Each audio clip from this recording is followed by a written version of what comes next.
Welcome to Treknicity, a Star Trek podcast. I'm your host, Lars. And I'm Patrick. In this episode, we're going to be recapping the Lower Decks Season 3, Episode 6. Hear all, trust nothing. Yeah. Basically the Deep Space Nine episode. That's what it's really going to be remembered as. Speaking of Deep Space Nine, though, before we get into it, latest that we've lost from the Trek universe, Louise Fletcher. She was 88, appeared in DS9 as the ever so hated Kai Wynn. And she only had 14 episodes. That's the amazing thing. That her biggest achievement was an Academy Award win for Nurse Ratched back in One Flew Over the Cuckoo's Nest. She died. When was that? That was on the 23rd of September. That was last Friday. Correct. Yeah, I just heard about it a couple days ago, so we didn't get into the last podcast. But yeah, so a little bit of bittersweet seeing DS9 roll by as we remember a lovely woman who brought us a terrible character that we hated the guts out of. Yeah, but we're going to get at least a couple DS9 regulars tonight. So let's start this little bugger here. So for our cold opening, the Cerritos is traveling to Deep Space Nine to support the USS Vancouver, who is negotiating with the Crema for some trade stuff in the Gamma Quadrant. Unfortunately, Freeman has to suddenly take over because Vancouver has to go evacuate people from a planet threatened by a brown hole. Sounds a little racist, but oh well. Of course, she points out she should have months to prepare for something like this, and they arrive at Deep Space Nine at that moment. So she says, just buy me some time so I can at least read up on this. So they come to DS9, the music starts swelling, and Ransom says, go ahead, circle the station. They start circling the station, and the music swells, and there's the wormhole, and we get the theme, and it's beautiful. And then they have to keep circling. So let's start it over again. And we cut into the opening credits on that. I'm not gonna lie. I got really excited when I heard the DS9 theme. That has got to be probably my favorite of all the Trek themes. Although this was the season 1 through 3 theme, I think fourth season on they change it a little bit and it gets a little cooler. Well, I mean, at least it's not like Enterprise where they just added drums in the third season. Yeah, let's not even talk about that. I've listened to people who think that the theme is not shit, but the DS9 theme is truly awesome, especially as a sweep in because it's got a single horn playing, and single horn is always going to fire me up. So it's a beautiful moment, and DS9 looks beautiful. So what you're saying is the DS9 theme is just pretty horny. Yes, it's a horny theme. That sounded wrong. Yeah, I didn't. Okay, so on the lower decks, the gang's getting ready, and they're excited to go to DS9 because they get to see all the sights. They get to walk on the promenade. They even get to go to Quarks, and not one of the franchise Quarks we've seen already, but the Quarks, the OG one. The OG Quarks. The OG Quarks. Speaking of the OG Quarks, we'll get there soon enough. Mariner's the only one that doesn't really go. She's dead. She just wants to hang out on the ship. So then Jennifer pops out of her bunk and says, oh, that's fine. If you're not doing anything, you can come and meet my friends. Of course, everybody else is all excited. So you want to go? Yeah, go. Meeting the friends is the big step. Of course, they point out that she probably shouldn't be so bossy. Then she says she's not bossy, and they all laugh. Yeah, laugh horribly at her. So she's looking kind of worried about this. So we leave her. Rutherford, Tendi, and Boimler end up on the station, and they're just geeking out on it. So then, anything else on the state? Anything you see up to this point other than what I missed? I'm sure I missed a few. We're never going to get all. The fact is, we're never going to get all of the references, references and Easter eggs. There's just way too many. Yeah, there's definitely way too many of them. But that's the whole point of having these streaming services, so you can watch them as much as you like, and you can go back and watch them over again. I've only watched it 3 times today. First 2 for fun, third one to write the script here. Okay, so we cut to Colonel Kira. We got her back. She Yeah. goes into her. She walks to her office, stands out, looks at the wormhole. Kind of that contemplating moment. Freeman, Ransom, and Shax walks in. She's picking up um, Cisco's old baseball and tossing that a little bit. Um, Shax and Kira apparently knew each other though, because they were in the Resistance together, and they start talking about the old days and arguing about who owes who, who's in debt to who for their life, and basically it just starts escalating and keeps going and keeps going and keeps going. Then the Kremlin show up, and meanwhile the Kremlin ship shows up and they dock and they come out and they start talking about making a profit. And they say if that fails, and then they show something that might be a bomb, we don't know. Yeah, I think that was they referred to it to as the alpha contingency. Yeah. And if they bring up the alpha contingency, we're gonna see an alpha contingency. So we cut to Quarks. And our second guest, because Quark is standing there selling pictures, of course, because he's famous, and of course he's going to charge for all the pictures because profit. Yeah, of course. Kira, Freeman, and the others walk in, and Kira introduces him as the resident entrepreneur. I don't think she's too happy, but she's kind of. And he's talking about how he grew his empire, and he shows off his special replicator, the Quark 2000. Why 2000? Why not like 2500? I don't know, but coming the up thing in is, 20. it looks like from what it was making, it almost looked like everybody were drinking Long Island iced teas. Something like that. I think it was just because that looked colorful. And he also tries to convince Freeman that they should have a Quarks at the Starfleet Academy, or maybe a Quarks Express. Is that like the Alpha Quadrant equivalent of a Starbucks? Probably. Either way, the lower deckers then enter the bar, and Boimler gets all excited because after they sit at the bar and get excited, and Boimler sees the double table, gets all excited. They warn him that it's probably rigged. He says, "No, you can't rig a game at Quarks." Yeah, of course not. So he promptly then says, "I'm gonna go because this is bold Boimler," and he throws up his purse clutch, and then drops it. Of course he does. Of course he does. And then he goes over to play. Then he goes over to the table to play some Dabo. Play some Dabo. Dabo. So that leaves Rutherford and Tendi, and another Ryan named Mesk comes over, introduces himself, and he starts talking about how much he likes being a pirate, shows off his Orion multi-key, and is acting like, "Yeah, I'm a pirate, man." Yeah, and tough. Tendi's looking uncomfortable, and Rutherford's completely oblivious to this because it's Rutherford. Because, hey, a free tour of the station.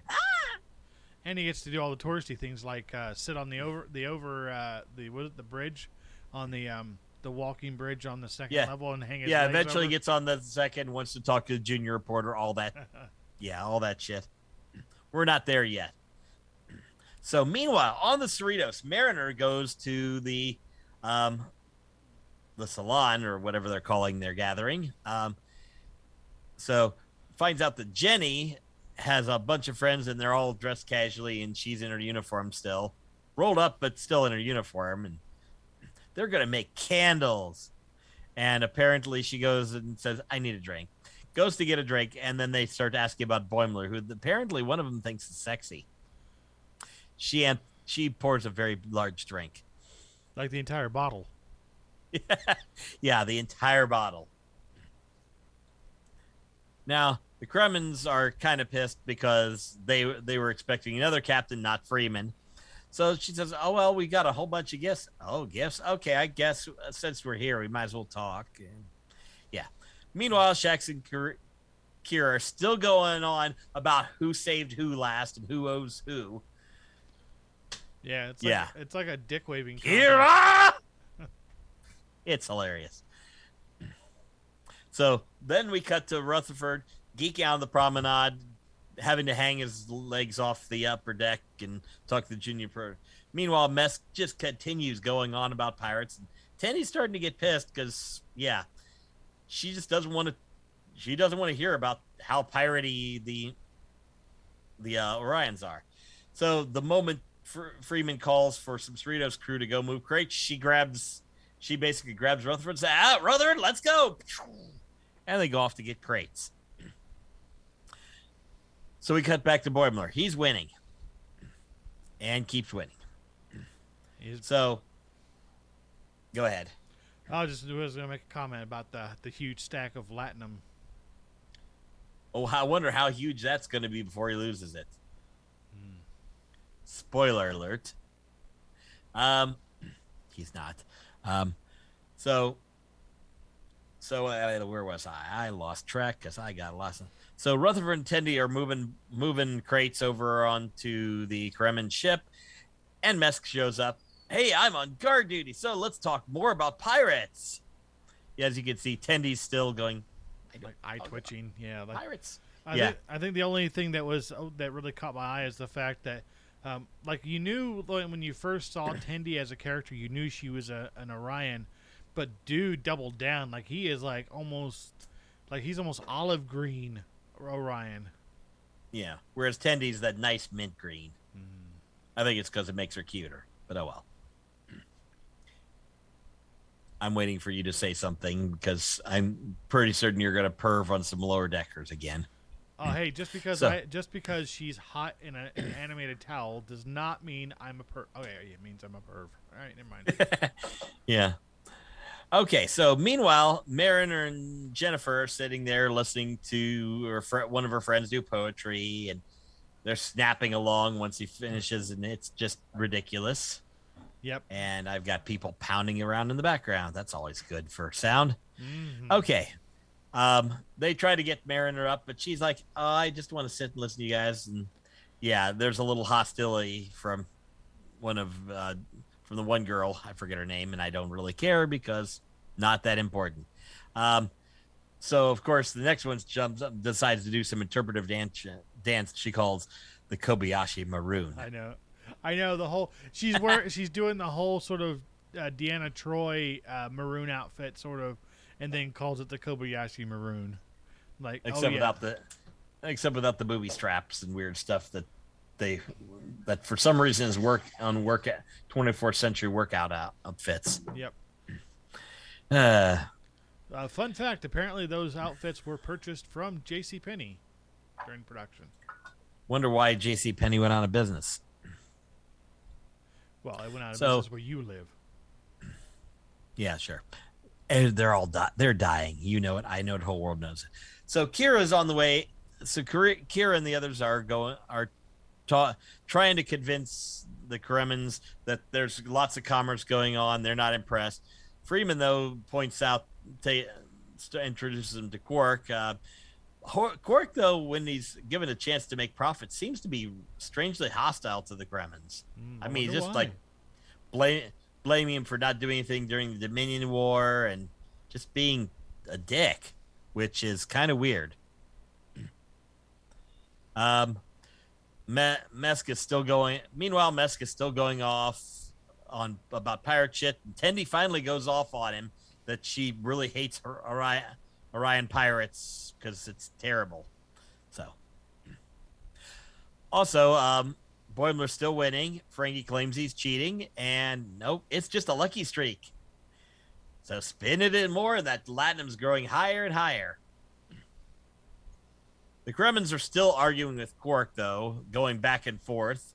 Then, till Freeman points out the Quark 2000. The Kremens started looking at it, then get angry, smash it on the ground, pull out that Alpha Kid thing, chucks it, and Shax knocks Kira down as it flies in, shorts out DS9, shorts out the Cerritos, so everything loses power. Then they grab Quark and beam out. And Boimler wins again. Because, of course, Boimler wins again. Yeah, I thought the funny thing is when just as the power goes out, the The Dabo table stops right on the winning spin for him. Of course it does.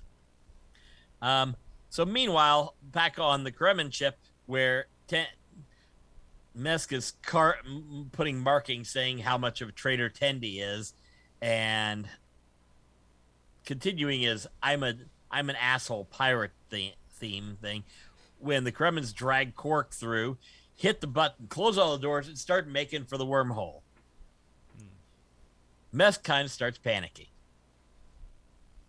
Meanwhile, on the now powerless Cerritos, Mariner and Jennifer see the powers out. They spring into action and try to get the doors open.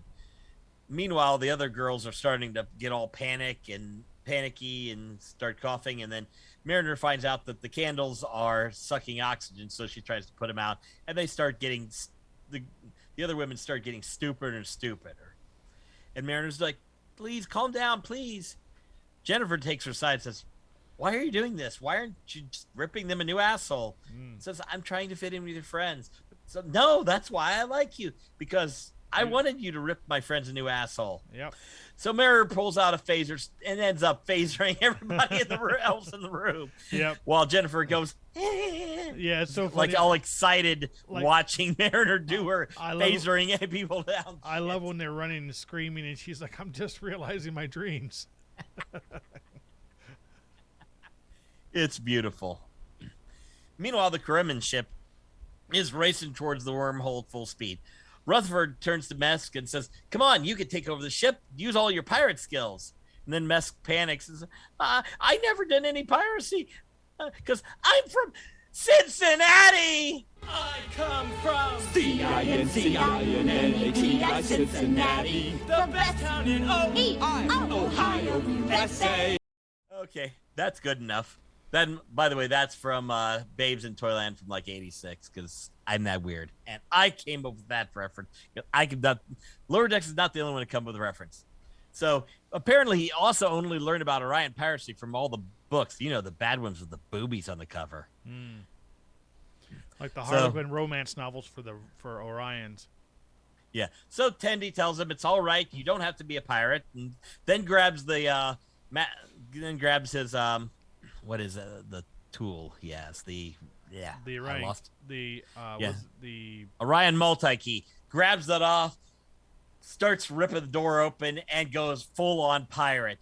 Races through, kicking people's ass.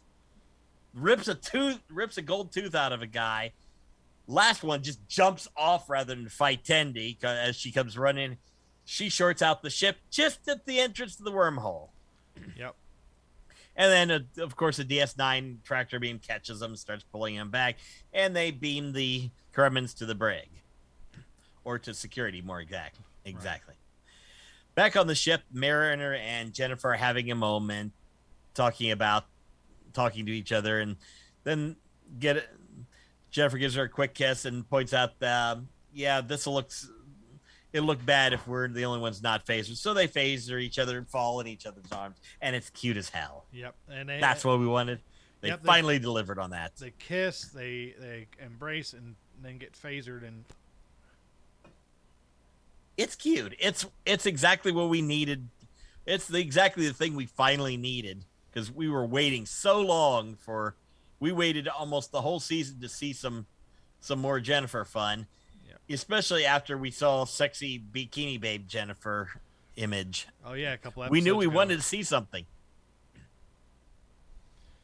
Yeah, again, I don't understand how these guys do it, but somehow they make the animation sexy. Okay, so the Kremens are now stuck in one of the security cells in DS9. Of course, this is the point at which they reveal they were actually trying to arrest Quark because he stole the replicator technology. He, of course, tries to bullshit his way out of it, and Freeman ultimately decides to make a deal that makes everyone happy. It turns out the Kremens get 76% of the franchise profits of Quark's, and Quark gets to not be arrested. Strangely, Quark's not happy, especially as he has to keep pouring drinks for him, and it's on the house. Yeah, they put it all in the house. Yeah, it was the top so that brings stuff. Go ahead. Say it was just the top shelf stuff they kept pulling for. Of course. So Mariner and Jennifer are celebrating because now all of Jennifer's friends are scared of Mariner. When she turns around, they all like, "Oh, don't look at her! Don't look at her!" Of course, Quark immediately knows Mariner because apparently Mariner worked on the station and apparently she had a bar tab and convinces Quark to cancel it because she's got a chip of that one program where where it's Kira's body with Quark's head on top, which I actually watched that episode in the last week, so that's cool. Kira comes over because she knows Mariner too, of course. Then she's trying to figure out what's on the chip, so she tries to gut it. Quark eats it. She jumps over the bar, and they go running off. It's fun. So we cut back to Boimler, who now has a humongous pile of latinum. The Ferengi there decides to offer him a gift card for twice the value, but for Quark at the gift shop. And of course he takes it because they're in Starfleet. They don't use money anyway. Also, they don't lie, but we're Starfleet. We don't lie. The Ferengi's like, money. Of course. But yeah, they don't use money, so that's fine. Whatever. Yeah. Another good fan service episode. Really enjoyed it. We got a few more things though. Kira now points out, now she owes Shax because he saved her from the Alpha Kid thing flying at her. And then Rutherford points out he's really cool with Tendy's piracy, and she says, trying to figure out what they're going to do with the gold tooth. Quark, of course, takes it. I'll take that, and quotes the 9th rule of acquisition: opportunity plus instinct equals profit. And that's it. Yep. Like I said, another great fan service episode. Wonderful references. Got Nana Visitor back in to play Kira. Got Armin Shimmerman in to play Quark.